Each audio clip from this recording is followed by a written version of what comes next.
Assalamualaikum and welcome to the Harborne Islamic Study Circle, HISC Seerah session 140. Alhamdulillah, Allah's allowed us to get this far, Treaty of Hudaibiyah.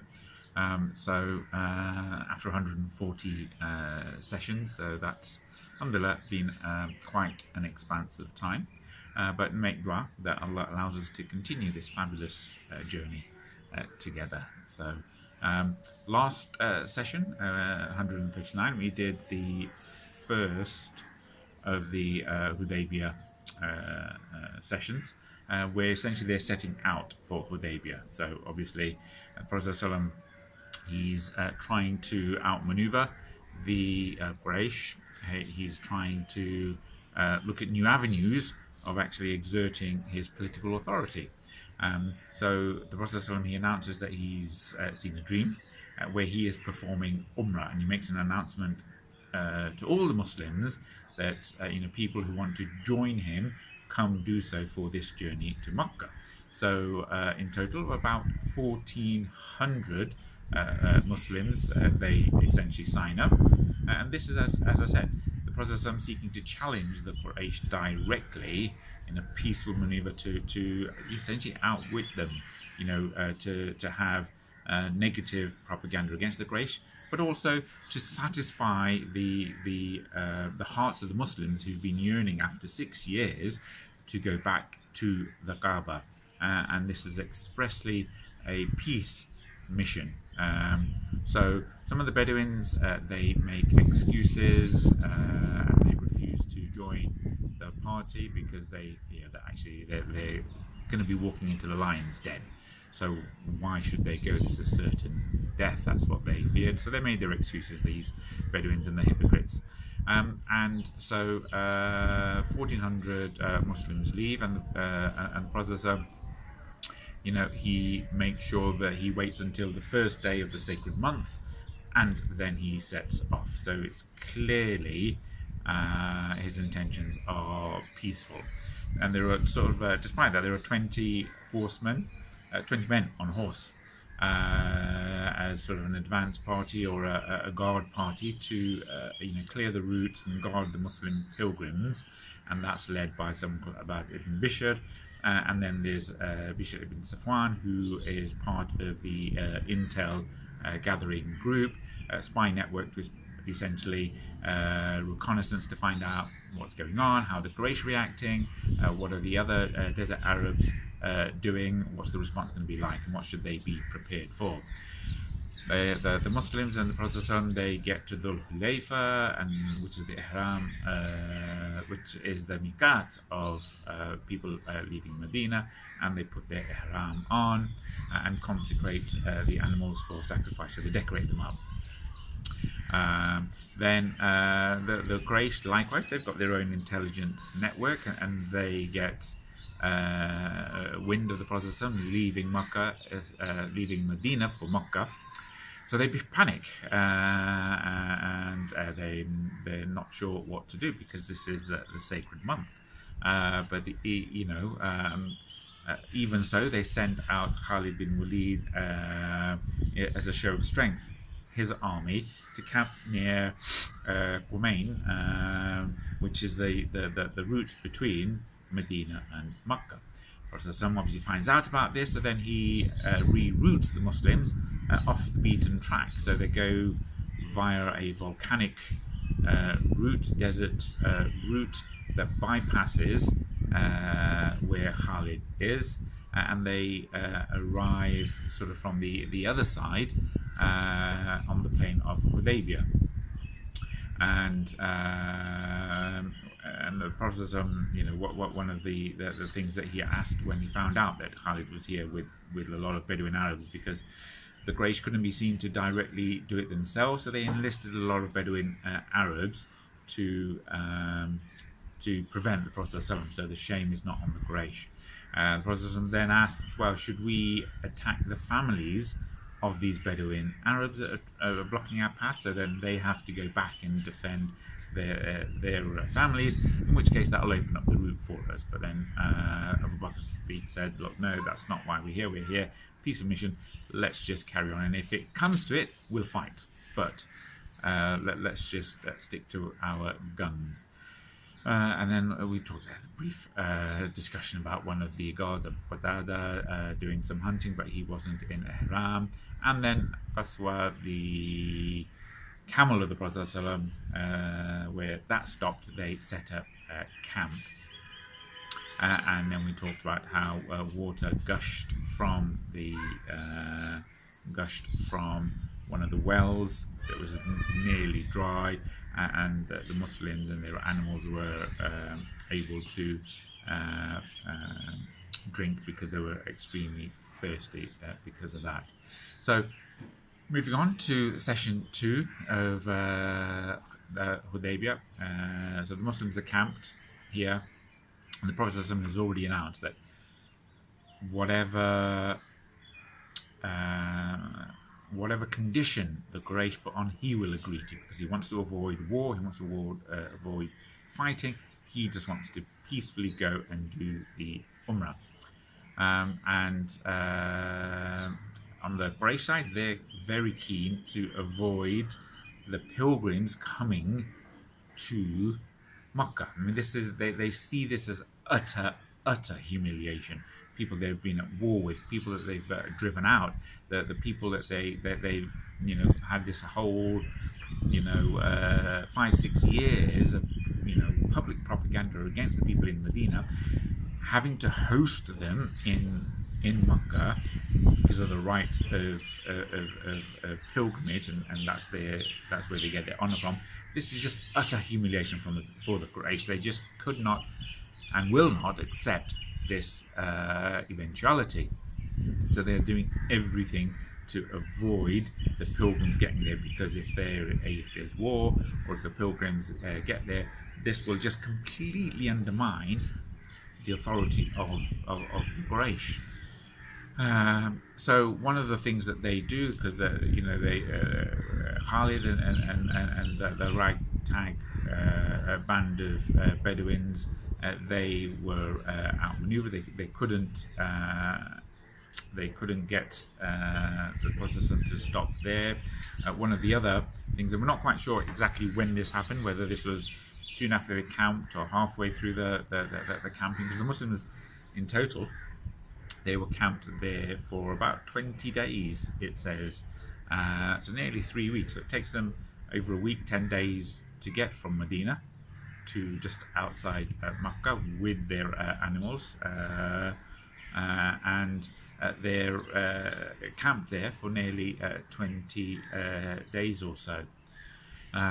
So there's obviously going to be an impasse, and how do they sort this out? But one of the things, again, this may have happened earlier on.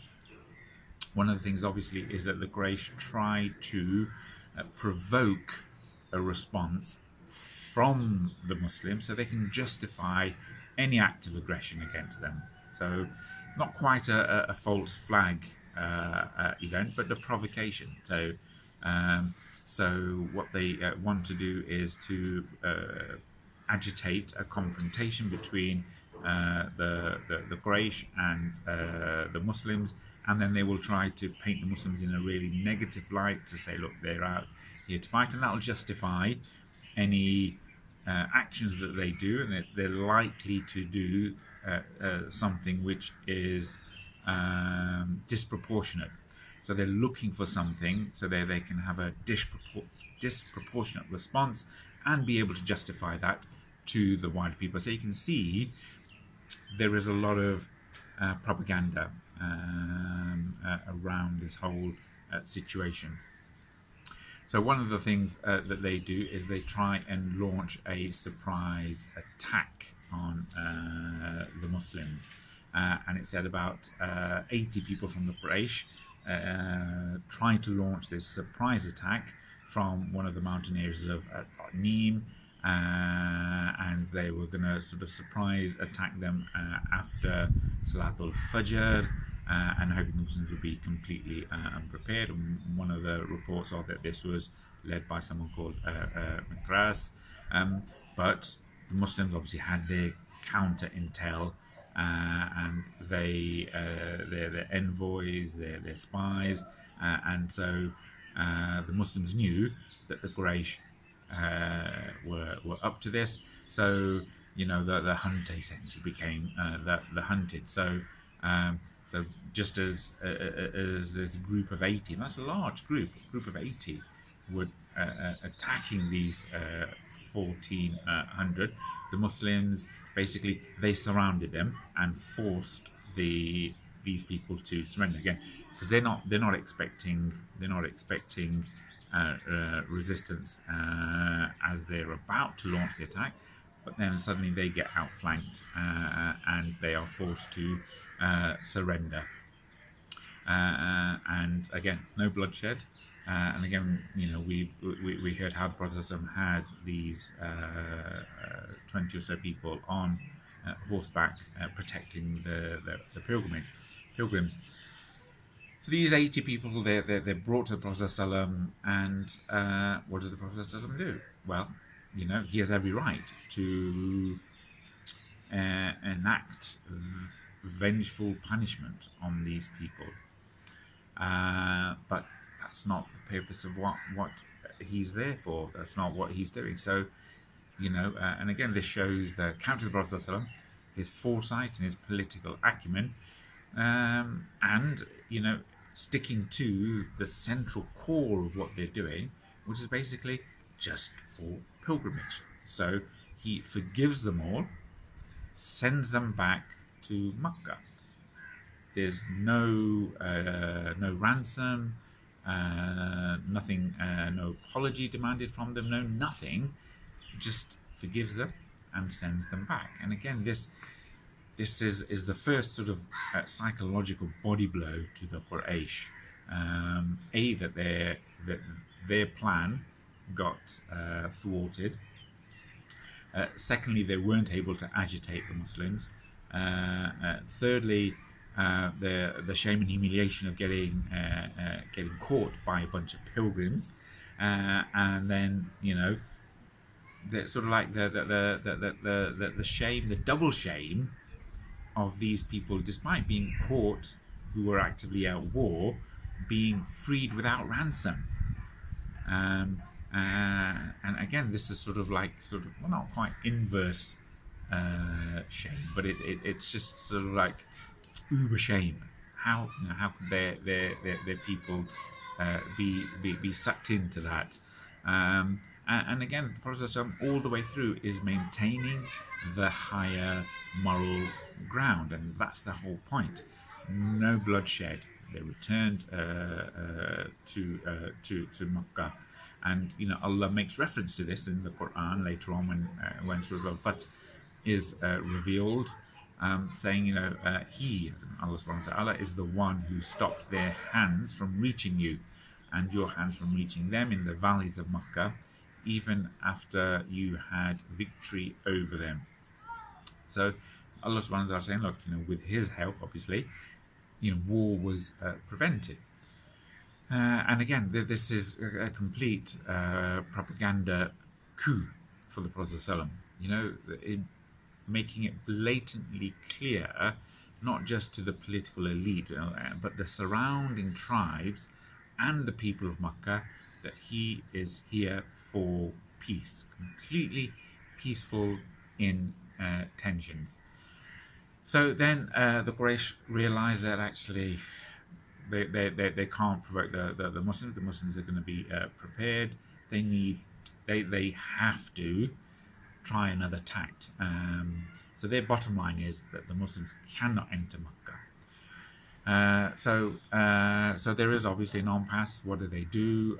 So there's somebody from the al-Kuzai'a tribe called Budail, al-Kuzai'a, and as I say, he's from the Quza tribe, which had previous associations, tribal allegiances to Banu Hashim, and they're seen as being sympathetic to the Prophet and fairly neutral, but hadn't embraced Islam. So what the Quraysh have done in their sort of parliamentary approach, in their nadwa, is to basically co-opt all the tribes around, because again, this is an issue of their pride, and they're trying to sort of widen this issue and make it wider. The Muslims against all the Arabs, as they saw it, that they're Arabs issue. So they're not. So they're co-opting all these other tribes into the decision-making process. So what do they do?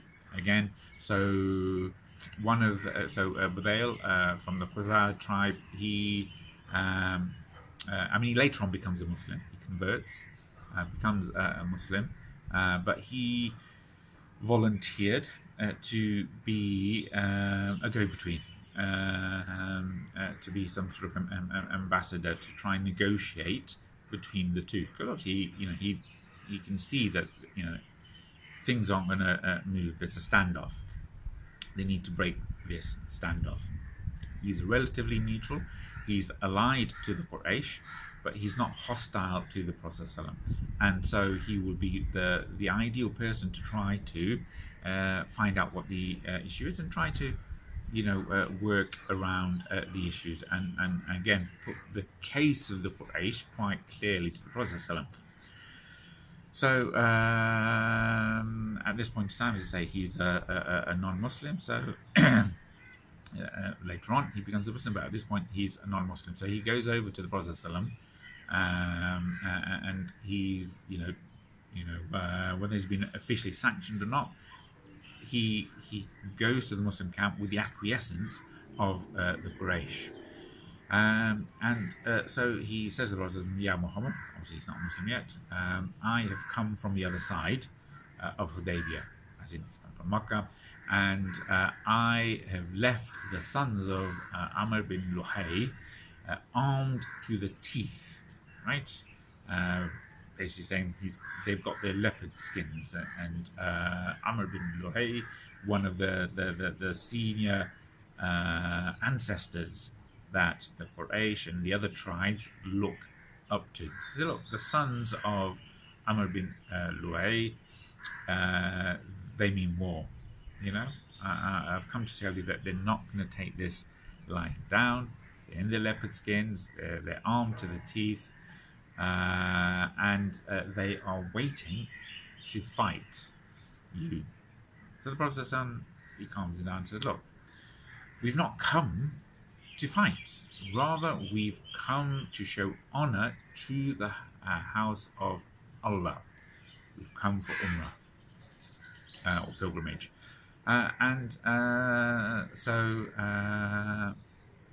He then says what he's repeated before: indeed, war has exhausted the Quraysh.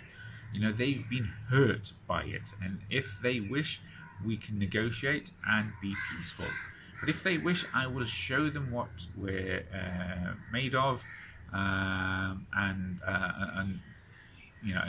either they let us do the pilgrimage, or my neck will be separated from my body until Allah decides the matter.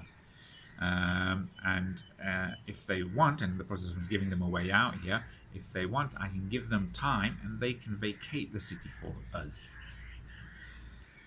So clearly he's saying that the situation is essentially, I am here for pilgrimage. I'm here I'm here to go to the house of Allah. I'm not interested in fighting. I'm not interested in anything like that. All I want is to go for pilgrimage. However, if they're going to stop me, then woe betide, essentially. But that's not what I'm here for. Just leave us be. Let things sort of happen peacefully.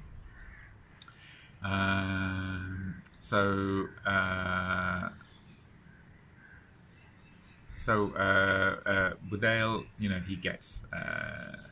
he gets what they're trying to say, and the process. Again, he repeated this on a number of occasions. War has exhausted the Quraysh. Do they really want to fight? They've been trying to fight for the last 5 or 6 years, right? And you know, is this really what they want? They've become exhausted. They've become damaged by this whole process. So just leave us be. And you know, I can stay here for a while if it's awkward. I completely understand. You know, there's a sense of pride amongst the Quraysh. They don't want to see us. You know, I'll give them a few days. They can vacate the city, and then we'll do it, and then we leave, and then they come back. And again, this Protestants putting this idea in their head, which is what they'll come on to later on when they do agree terms, which is essentially they'll vacate the city the year after, but not this year. That is their red line. Cannot be crossed. The Muslims are not allowed to enter this year, and again, it's an issue of pride. So Budail, you know, he gets the message, and then I mean, he's not there to negotiate. He's there essentially to find out what the Prophet wants. What are the terms? What is he asking for officially? So he can take that back as an official sort of emissary and official spokesperson, and they can sort of take it from there. So, but they'll say, look, I'll go back and I'll tell the Quraysh, and then he goes back to the Quraysh, and you know, he's sat there waiting, and the Quraysh and their sort of, you know, parliament, the Nadwa, they're trying to ignore him, right? So, but then, you know, he pipes up and speaks. Look, I've spoken to this man, and I've heard him say some things, and if you wish, I can repeat it for you. So, you know, the Quraysh, you know, again, you can see how arrogant and bellicose and full of themselves they are. You know, they don't want to hear what he's saying. They know exactly what the issues are, but they don't want to be confronted with that truth. And so some foolish amongst them, and this is what one of the narrators of the Seerah, the Ibn Masud, says, well, the foolish amongst them, they say, look, we've no reason to listen to you. You've got nothing new to tell us. We know what the game is. But so some of the elders amongst them say, look, let him speak. You know, you can't send him over there and then just ignore him. Let him speak. And so Budail informed him verbatim, obviously, what the Prophet ﷺ said. And it basically says, look, you know, going to war, everyone loses. Okay? So the Prophet ﷺ's intentions are peaceful. Let's be in peace. Let him visit the Kaaba. And then he's going to peacefully go back to Medina, you know. And he said, if you know, he said, look, we can vacate the city, but if you stop us, we will fight you to the death. Again, one of the important things here is obviously they're keen to know, you know, what it is, but some of the sort of foolish people amongst them, the arrogant people amongst them, they don't want to hear that. They know what the truth is. They just don't want to hear it. And they're not being rational, they're not being reasonable. These are supposedly intelligent elders, right? And again, just shows that the evil of arrogance and you know, that they don't want to listen to the Prophet ﷺ.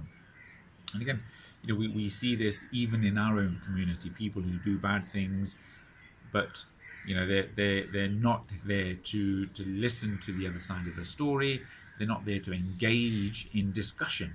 They're too arrogant and stuck up to actually find out what the issues are, right? And they refuse any mediation. They refuse anyone to get in touch. And this is the height of arrogance. This is this is one of the evils in societies, in communities, even in the Muslim community, where they wrong people, and then they're too arrogant to enter into a discussion or to even allow mediation, to allow the issue to be sorted, and they think they are above it all.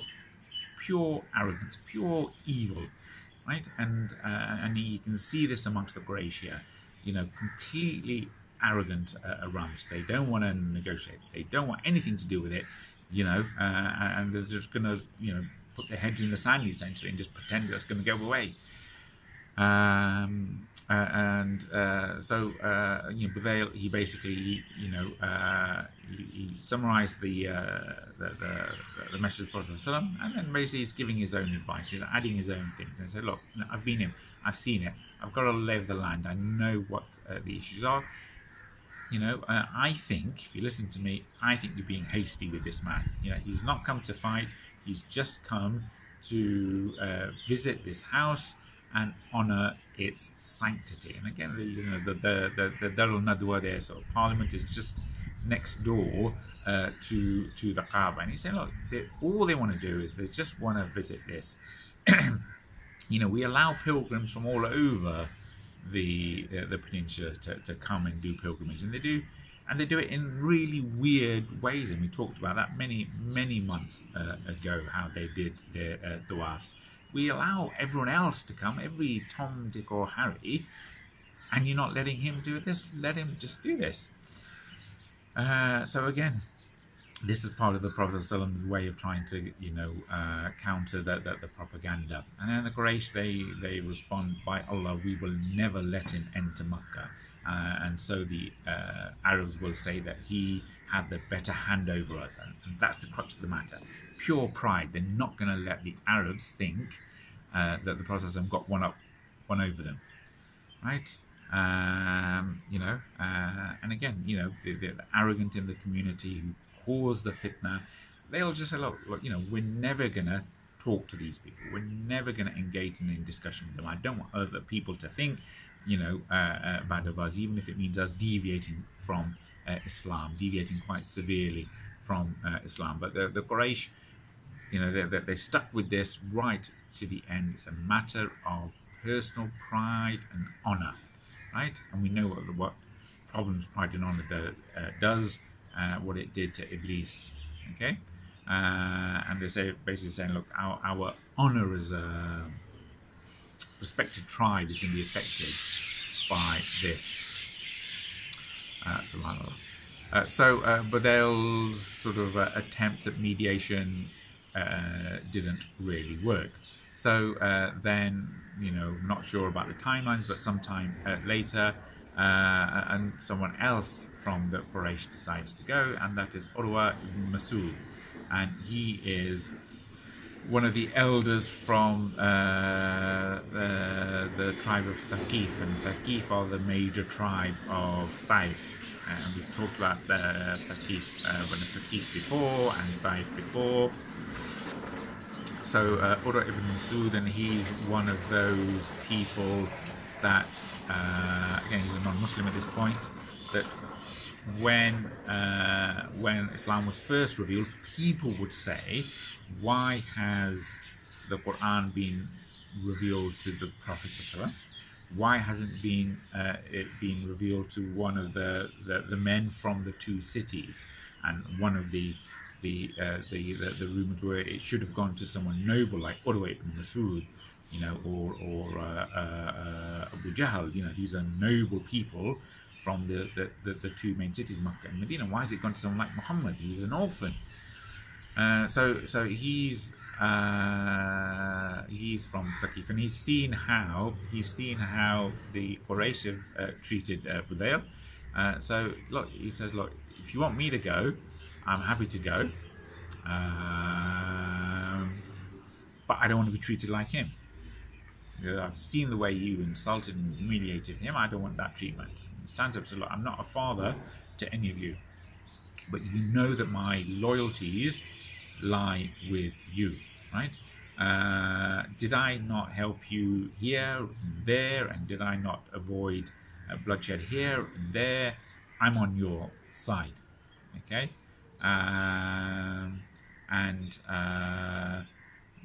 Budail has come to us with some news. Let me go back and see what I can negotiate. Okay, so he's trying to take permission from them to negotiate, not just to get news, but to start negotiations. And so they basically accept what he's trying to say reluctantly. But again, you can hear the panic amongst the Quraish. They don't want to send anyone, but they've gathered all the bigwigs from the neighboring tribes to try and find out a way around this. And this is part of their propaganda.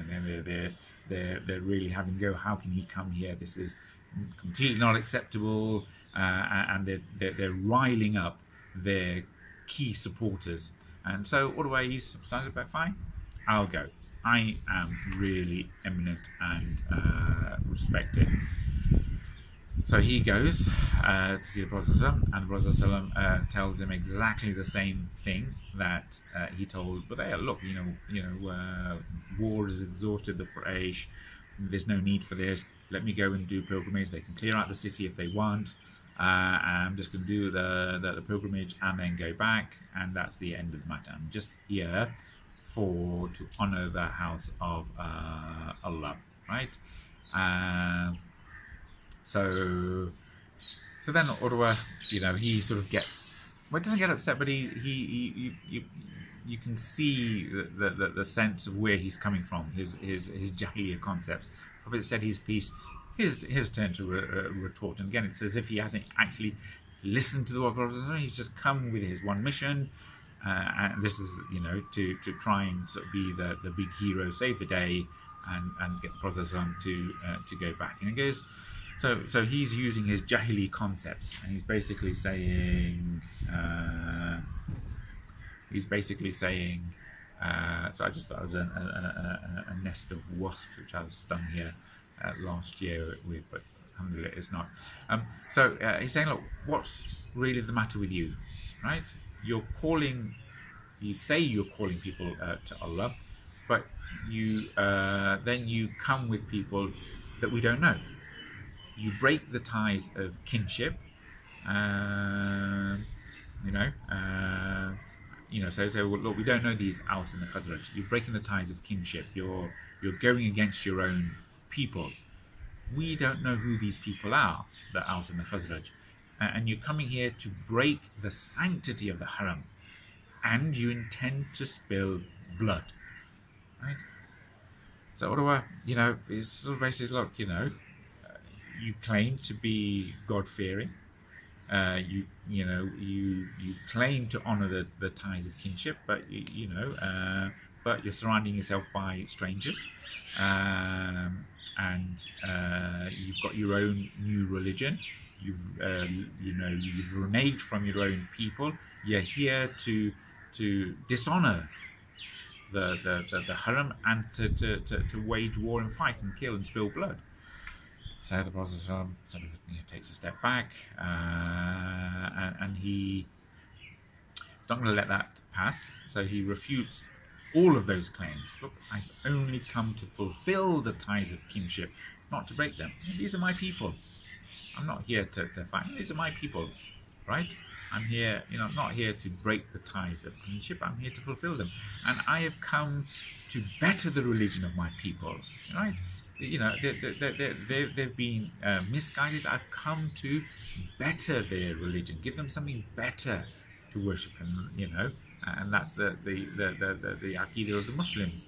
And I've come to make their lives better, right? And obviously, all of this is honouring the Haram, and so he's not there to spill blood. He's not there to do these things, and he makes that quite clear. So and Uruwa, he's been taken in, by all this propaganda against the Muslims, and so he's just reading off these things that people have said against the Muslims. You dishonour the way of your forefathers. You're coming up with a new religion. You're sort of violent, bloodthirsty people. None of that. We're not terrorists. We're not freaks. you know, we're good people. So he's trying to sort of, you know, get back at those things that Urwa was saying. So counter the negative propaganda and the lies against the Muslims, even though those lies are distortions of things that have that have happened in the past. They've been exaggerated by the enemies of Allah and the enemies of Islam. So where they're saying they're breaking the ties of kinship, well, it was the Quraish that drove out the Muslims. It's not Muslims breaking the ties; they were driven out. But the Quraish used that sort of propaganda and turn it against them. So it's much like, you know, if something's been happening for for a decade or two, and then suddenly, you know, people stop doing it in a certain place, and people are saying, well, these people left it, whereas the truth was these guys were kicked out, were forced out of that house, and they had to leave. But then they twist it around, saying those people decided to leave themselves. You know, the people that did the hijrah, they left of their own accord. It's not that they were kicked out, they left of their own accord. So they're twisting what really happened, and then, you know, saying, oh, things are really difficult for them. They, that's why they did this. And it was the fact that they made these things difficult for them. So again, you can see how people start to use propaganda in a negative way. So then, Urwa then responded, to what the Prophet's defense. Oh, Muhammad, if you were to remove the matter of your people, who have you ever heard of an Arab who destroyed his own tribe before you? And again, their main thing is their tribal allegiances. Because has anyone ever heard of anything like this? You've come to destroy your own tribe. This is so evil in their eyes, right? And if it's the other, meaning if they fight you and you win, right? How can you kill your own tribespeople, right? And he said, look, by Allah, looking around, I don't see men I recognize. Rather, they seem to be a mixture of bandits who will run away and leave you at the earliest opportunity. So, Urwa, he's saying, I don't, look at these people you surrounded yourself with, right? The Muhajirin, there are just a few hundred. Here's 1,400. And he doesn't recognize these people. These are the Aus and the Khazraj. The people who are going to be at your back are your own tribespeople. Who are these people?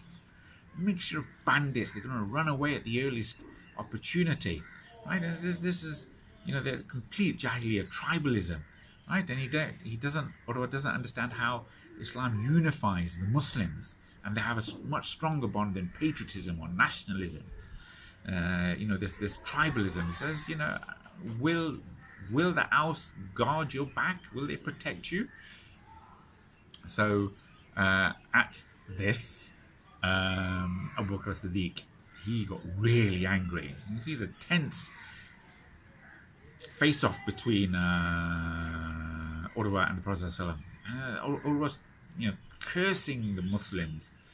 So Abu Bakr, he's there. He gets really riled up by this, and he says a really vulgar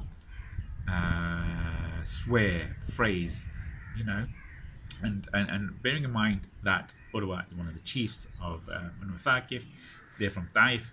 Their god is Allat. About Allat and Al-Manat before, but they revere Allat as their goddess. So Abu Bakr, he goes, well, why don't you suck on one of the private parts of your of Allat? Completely unexpected. Always taken aback by this, this curse. And again, when the Arabs would curse, they would say stuff like, why don't you suck on the private parts of X, Y, and Z? And here, as Abu Bakr is taking it to the extreme, doing it to your own god, right? Your own goddess, Allah, who you revere. So he said, who the heck said that? So Abu Bakr says, this is Ibn Abi Quhafa, right? And he just couldn't believe that this this is him, and he goes and you know, the Prophet didn't tell Abu Bakr off for saying this. You know, this was the right thing to say at the right time, because Abu Bakr is defending the honor of the Muslims, defending the honor of the Prophet. And you know, he Urwa, he seizes Abu Bakr and he goes, look, you still have a favor that I haven't repaid. Had it not been for that, I would have responded in kind. Really tense. So basically, I'm in debt to you because you gave me some camels. The Prophet Abu Bakr Siddiq, Urwa, there was some blood money that needed to be collected. Urwa was the head of the tribe. He asked people for some help with the blood money. Abu Bakr gave him, I think, 10 camels.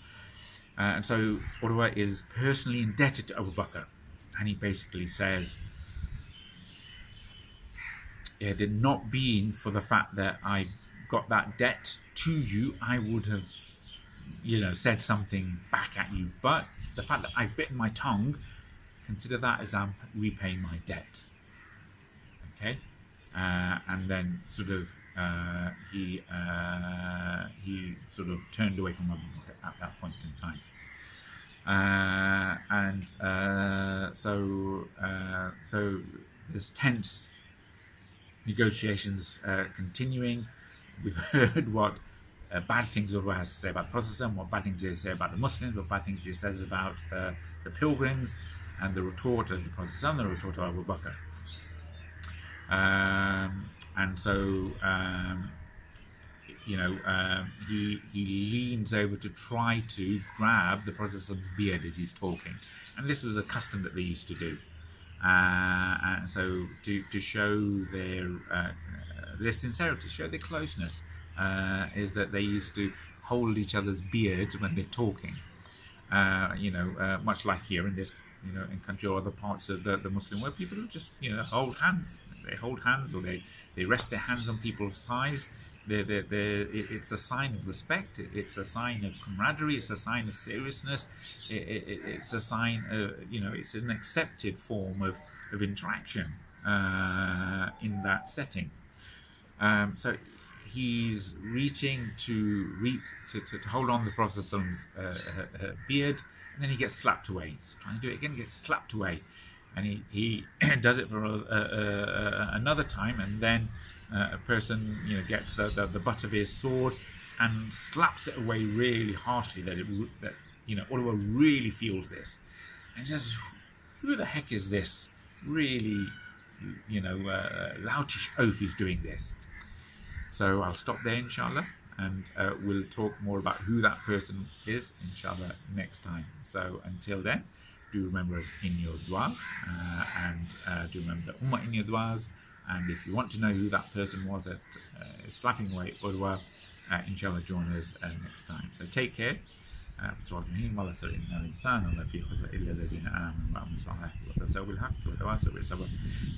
khair, everybody. Assalamu alaikum.